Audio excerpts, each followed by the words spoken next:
Is it ever okay for a white person to call a black person the N-word, or to ask them to pretend to be their slave? Does it become okay when they're dating? Would you abstain from judging them if both parties agreed it was okay? Hopefully, the answer to all of these questions is a resounding no. The decision to use that language to trivialize the experience of racism and slavery, and the desire to do so, reveal a lack of respect for the reality of slavery. You would be right to wonder if the person engaging in this behavior was racist, or did indeed hold views that black people are lesser than white people, or that slavery was okay. In the case of sexualizing this role play, you might be even more concerned. After all, they are getting off to the idea of institutionalized racism, and orgasm is a powerful reinforcement of the behaviors and stimuli that elicit the response. In other words, despite the argument that such a kink can be confined to just the bedroom, the now trained sexual reaction to racism is linked to stimuli, no matter the context. Jessica Fernandez of the California Center for Change explains it as follows. Classical conditioning theory can help explain this process. You've probably heard of Pavlov's dog experiment, but just in case you haven't, Pavlov rang a bell before feeding the dogs in this experiment. The food elicited a salivation response from the dogs, but after multiple trials, the ringing bell would cause the dogs to salivate. Therefore, the ringing bell became associated with food. A similar process occurs with sexual stimuli and orgasm. Let's take porn, for example. John enjoys pornography that includes group sex, so he seeks out this type of stimulus when he masturbates. Every time he orgasms a stimuli, visual or fantasy, of group sex, John's brain forms an association between the stimuli and orgasm. And the more he pairs his orgasm to group sex, the stronger the association. Now, this doesn't mean that simply seeing or thinking about group sex will cause John to orgasm, but it will start the arousal process. And more importantly, John might find that it takes longer to become aroused or to achieve orgasm to other types of sexual stimuli. He may even have to fantasize about group sex when he's being intimate with his partner in order to orgasm. Weird, a little suspicious, that this group has been growing so much since we found out that Roe versus Wade was going to be overturned. Know what I find even more suspicious? A lot of this group is filled with white men who just want to essay black women. I'm not yucking anybody's yum, but I don't think most things in this group are yum. I think it's just abuse. We gotta keep a watch out online too, y'all, because what starts out online eventually manifests in the real world. I would hope that this is not a controversial statement. Getting off to racism is bad seems like an idea that we should all agree upon. And yet, when it comes to kinks such as dyke breaking, conversion play, detrans, or misogyny kink, there seems to be a barrier preventing the same critical thinking from occurring, particularly as those who partake in these kinks are often a part of the trans community, advocates for postmodernist thinking, or are liberal feminists. For those of you who are unaware, dyke breaking, or correction, refers to the kink wherein a man turns a lesbian straight, typically through sexual assault. Detrans kink refers to forcibly or manipulatively causing a trans-identified person to detransition. Although this is directed at both male and female trans people, it is closely related to misogyny kink, where misogyny itself is sexualized through gender essentialism, such as beliefs that women are only for sexual pleasure or reproduction, are unintelligent, hypersexual, and inferior to men, and so on. The sexual revolution, or the one we supposedly had, only served to normalize and make it difficult to criticize harmful sexual fetishes and practices by centering not on sexual autonomy or focus on female pleasure, which has remained on the back burner over the course of many a feminist movement, but on a hedonistic desire to center sexual pleasure as being more important than interpersonal harm. Kink shaming is presented as a conservative, prudish attempt to control the sexuality of others, rather than a desire to critique harmful sexual practices. Whether it's their kink or not, just because you like something doesn't make it okay. What I'm going to suggest is that if all parties involved are consenting adults, if they like something that they are doing, something that they are exploring for sexual gratification, yeah, that makes it okay. If this is a controversial ethos, I honestly don't think it should be. More than 50 years ago, Prime Minister Pierre Trudeau here in Canada famously said, "The state has no business in the bedrooms of the nation." He was speaking specifically here about decriminalizing gay sex, but there's a reason that he was so ambiguous and inclusive with his choice of words. You should be free to do whatever you consent to do. And I'm also reminded here of a conversation that I had with a friend who's a couples therapist about a decade or so ago, specifically about what she says to people who feel shame over the things that they like. And that is, there are no politics in the bedroom. If you're not hurting anyone and you like it, it is okay. Often, kink is lumped in as a form of so-called queerness, and thus those who criticize it are referred to as TERFs, similar to how lesbian and TERF are used interchangeably.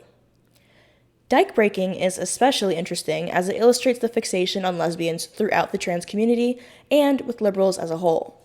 For trans-identified males, lesbians represent the holy grail of validation, as if a lesbian did sleep with him or otherwise romantically interact with a trans-identified male, it would imply that she saw him as being a woman, since lesbians are not attracted to men.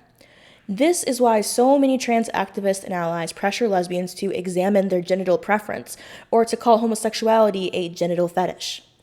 In the latter case, it is interesting how kinks are never closely examined for the harm they may perpetuate when it's a man's fetish, but a so-called genital fetish, when a lesbian has it, is seen as wrong and exclusive. The thing about genital preference discourse for me is that I don't necessarily think that having a preference in and of itself is transphobic, but I don't think I've ever seen anyone bring it up in a context where they weren't being shitty about trans women. Like, it always seems to be some cisgender sapphic who clearly still equates having a penis with being a man who feels the need to make their preference known, in like the comments of a trans woman just trying to live her life. So it's not even really a question for me of whether or not having a preference is transphobic, and more a question of why do you feel the need to bring that up on a public platform? Are you doing it in a way that's meant to foster an open and honest conversation about sexuality, or are you just trying to invalidate trans women? Because there is a difference, and we can tell. And yet, the desire to rape lesbians is evidently perfectly fine. In the Tumblr tag for dyke breaking, you will find posts such as, "They say that feminists and dykes are only one misogynistic cock away from becoming fuck toys. As a former radical feminist and lesbian, I can tell you 100% this is correct. All it took was one dyke-breaking alpha male and I was back to being a cock-swallowing fuck doll. I want so badly to force my seed into a pussy that I've tied down, use her like a toy, and then fill her to the brim. I'd keep a huge knot plug next to us while I use her so that when I'm ready to slide out, I could quickly push it into her. I wouldn't be able to help myself from laughing at her desperate attempts to bear down on it and expel it from her thoroughly claimed cunt. She'd know as well as I that it would be keeping all my virile load inside of her. Maybe one of these days, I'll own a company called Dyke Breakers. Fathers, stalkers, and nexus will all call anonymously, begging for me to kidnap their victim to let a group of men rape them completely until they're dyke broken, and knowing their worth is to serve men and love it. Dreaming about cock while my lesbian flag hangs over my bed." The women indulging in this kink are bisexual or straight women fetishizing the experience of a lesbian. Something which is not uncommon to profit off of, as several creators have made a brand out of lesbian, then identify later as bisexual or date men and still retain the label. As a part of the LGBT community. Amber, aren't you straight? Actually, I was attracted to Ruby Rose for a week in 2015, so check your privilege. Anyways, I don't see the big hoopla about conversion therapy. You'll also note that this kink is very closely intertwined with a belief, or at least a sexualization of, misogyny and lesbophobia. Namely, the belief that women are for men's sexual pleasure, that lesbians are in need of fixing, that sexuality is fluid, and that lesbians just need to try dick to change their mind. This same thread continues in the Detrans kink, wherein the idea of femininity and sexual submission are presented as innate to one sex. The same misogyny and hypersexualization that leads many women to transition is accepted here with open arms. Strangely enough, many of these blogs, which are run by trans men who wish to be forcibly feminized and call themselves fake boys, often reference true trans men and consider them to be a separate class of trans-identified females who are comparable to an actual man. For example, meeting a lesbian who thinks she can turn me into her toy, she tries to make me detransition, only for me to end up with my strap in her cunt, a dildo in her ass, while she admits she's just a confused straight girl who needs to be taught a lesson. She becomes a straight rape toy, letting all my trans masc and cis guy friends fill her holes as she admits that she lives for cock. Body betrayal is so hot. Getting fucked against your will and pleading for them to stop while they tell you that if you really didn't want it, you wouldn't be this wet, wouldn't be taking them in this good, wouldn't be making all those cute little sounds with every forceful thrust they make. And, of course, it should not go unnoted that Detrans kink comes up when you type Detrans, forcing those considering or engaging in a detransition to contend with the fact that the action itself is being sexualized. All of this culminates in misogyny kink, often closely linked to breeding, hue cow, and rape kinks. Examples of this can be seen as follows. Please remind me that I'm not smart enough to think for myself. Please remind me that I'm too dumb not to have a man making important decisions for me. Girls should have their clits removed. They are inferior and don't deserve to feel pleasure. The only use a girl has in this world is to bring a man pleasure, and it should make you happy as a girl to know you are making a man feel good and happy. That little cunt of yours is only good for my pleasure. It's a lube dispenser, a wet hole to fuck when I want. Your pleasure doesn't matter, and you don't deserve it. I want to watch your face when you realize that you'll never feel pleasure again. Crying as your useless clit is removed. Your tears will only make me laugh as I rub my bulge and come all over you as your ability to come is taken away forever. You and your friends fought so hard to establish and maintain rights for women, constantly worrying and stressing yourselves about your battle for equal treatment. Every day you'd argue with misogynists, your attempts at sound arguments turning into incoherent rants as men would belittle and insult you. One by one, you lost rights from abortion to driving to voting. Eventually, girls like you were treated as nothing more than dumb baby factories. And a baby factory you became, just like all of your friends. Every single one of them got a baby pumped into them one way or another.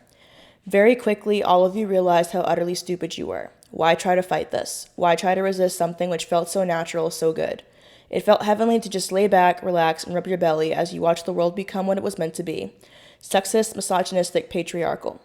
Men can do all the hard stuff for you. All you have to do is make the home, make dinner, and make babies. A lot of these blogs either specifically asked radfems or TERFs to participate, apparently under the belief that there is a sexual component to our rejection of trans ideology, or conversely, reject conservatives and TERFs. For example, if you're a transphobe who wants to get something off your chest and hurl insults at a trans man, DM me or send me an anon so everyone can see it. I want to feel like shit, and I want someone to force me into thinking of myself as a female woman. Please expose me to the most transphobic stuff you can think of. Others have disclaimers or posts that mention that they do not support these in real life, but that's not true, is it? It doesn't affect anyone if someone wears lingerie in the bedroom or if they incorporate whipped cream into their nightly routine. The difference between benign kinks and sexualizing gendered violence in its many forms is that even if all parties consent to it, they are sexualizing gendered violence, which affects all women's safety and reproduces patriarchal violence, and worse still, does so while parading as progressive. Every other man on Tinder calls himself a dom. Sir, no you're not.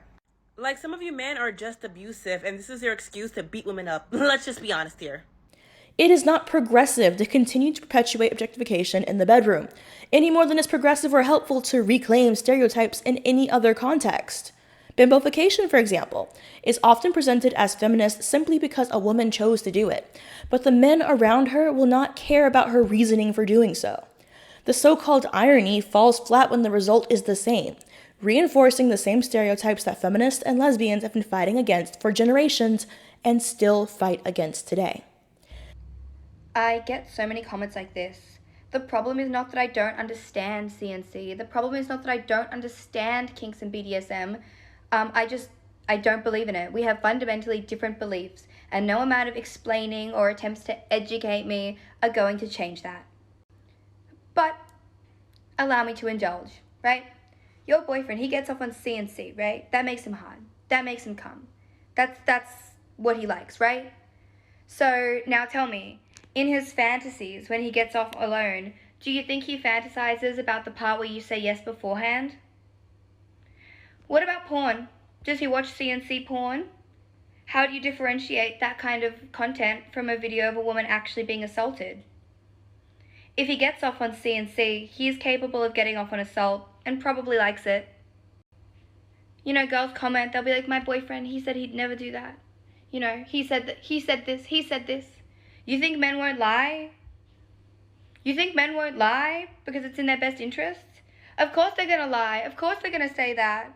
Because they like this. They like this fantasy of having power over you. Men love having power over women. So of course they're going to keep saying the things that let them have their cake and eat it too. They get all the fun and none of the consequence. Do you really think like CNC and like BDSM spaces are not spaces that like predators and rapists would love? The problem is not that I'm like not well educated. We have different beliefs. I understand conceptually that it's all about consent, right? Yeah, and I still don't believe in it. I still don't think it's good. Stop. I'm gonna share a personal anecdote here. The people that I have done CNC with in the past, they are the ones that assaulted me. And they were like, well, I thought you wanted it. I thought you were into it. And these men don't just apply it to their partners. They start to apply it to all women. They think all women want it. So it becomes less of a big deal when they rape women because she wanted it. I know that she wanted it. That's what you're doing. That's what you CNC girls are doing. Just to all women. And you know what? If you still want to do CNC, that's fine. I can't control what you do. But for people to sit here on this app and act like it's not harmful is ignorant. If you're gonna do it, you might as well admit that you're like actively harming women and actively creating more violence. And like, I used to be like these girls that are into it because, you know, women are taught to fetishize their own pain. But it's not something you should indulge in. It's something you should like go to therapy for. You can get better. I believe in you.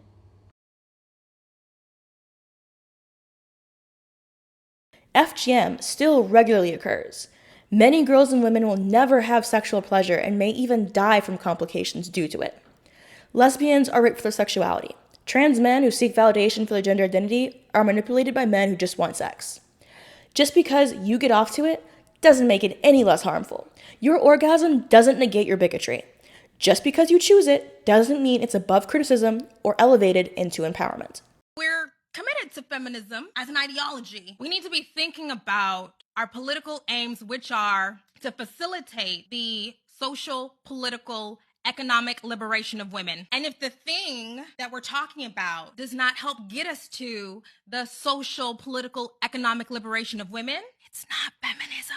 It might be fun. It might be a great time. I do a lot of stuff. I'm like, ooh, this is problematic. But I'm not on here being like, every single thing I do is feminist, because it ain't. It's not. This, dear viewers, is where we part. As you can tell, this is a topic that very much annoys me because I was on Tumblr. It's pretty much one of the few social media platforms that I still use. And I was looking up detransition, and I noticed that when I type detrans, one of the first thing that fills up in the autofill is detrans kink. Same thing for detransition. Sometimes it'll leave, sometimes it won't, but most of the time, it's when you type in detrans, you get the kink. And I started thinking, wow, anybody who's considering detransitioning or is detransitioning has to contend with the fact that there are people who are making a fetish out of this. And hell, I didn't even like using the word lesbian for a long time because I thought of it as a porn category because that's how it was treated for so long. So I can just imagine someone who is going through a very difficult process, likely losing support of friends and family, finding that. And that led me down this kind of rabbit hole because, yeah, I know that like straight men have this thing about lesbians, but typically it's portrayed as like, I just want to see two girls make out, or I want to be in the room while the two girls do the thing. But this is explicitly, I want to rape someone who is not attracted to me in any way possible and make them straight. I want to rape a person into changing their sexuality. And from there, a lot of these have overlapping tags, and I'm noticing misogyny kink. And then you'll see all these little imagines and fantasies about, I couldn't wait to be a broodmare. I'm so happy I can be a human cow for breeding and milking, and I'm here for men's enjoyment. And this is one of those times when I really had to think about it. I'm like sitting here thinking, are we going to make it out of the patriarchy with this kind of thing? And of course, eventually, probably not in my lifetime or yours, we will. But it's still very, very frustrating to see all of these kinks perfectly fine, no criticism, nothing. But if a lesbian says, I'm only interested in females, she's a genital fetishist, she's a freak, and she's going to be pressured and told that she is wrong. So that fetish is wrong, but wanting to rape a lesbian is not. I wish I could say I'm surprised, but I am not, and I doubt you are either. If you guys have any comments, questions, or concerns, leave them in the comment section down below. And I'll see you guys next time. Bye. As previously noted, I wanted to call out some of the really great comments you guys have left, as well as poke some fun at the ones that are less than intelligent.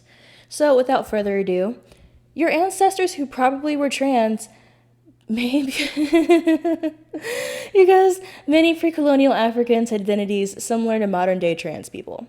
And as we know, all third genders were just a way to lower the status of gay men because of homophobia, or were attempts by women to escape their oppression. So sure, Africa might have had some gender roles. Don't see how that impacts anything today. It's like saying that because some cultures believed that the sun was a god back in the year 2000. I forgot. That's not how time works. Back in the year 100 means that we should somehow incorporate that into textbooks today and teach that as gospel. And that's just completely silly. Who hurt you? You know, I hear this one a lot because they assume that, like, first off, if you're a lesbian, they assume that a man hurt you and that's why you're a lesbian. So there's that. Two, if a woman criticizes men, it's, well, what man hurt you? And as if being hurt by a man and then using your experience to influence your perspective is unreasonable. I mean, you have guys who get cheated on once by a woman and then say, all women are hoes, and no one ever seems to criticize that. It's really cliche and kind of a boring one, but this is the first time I've actually gotten it on the channel, I think. So I figured I might as well point this out as one of the stupid ones. As an ex-Muslim, I want to thank you for being willing to speak about this religion at all. I am very frustrated with people who live in the West who either refuse to address this or are just racist/xenophobic. Western feminist and LGBT rights activists hardly, if ever, bring awareness to issues that women and gay lesbian individuals face in Muslim countries because they are incapable of understanding nuance. And ex-Muslims are viewed as traitors because we ruin their naive image of being able to coexist with intolerant people. I always appreciate comments like this because I don't think that anything is above criticism. I don't think anything is above having some sort of discussion, but it's always nice to know that I'm not far off the mark, especially in cases like this that are personal.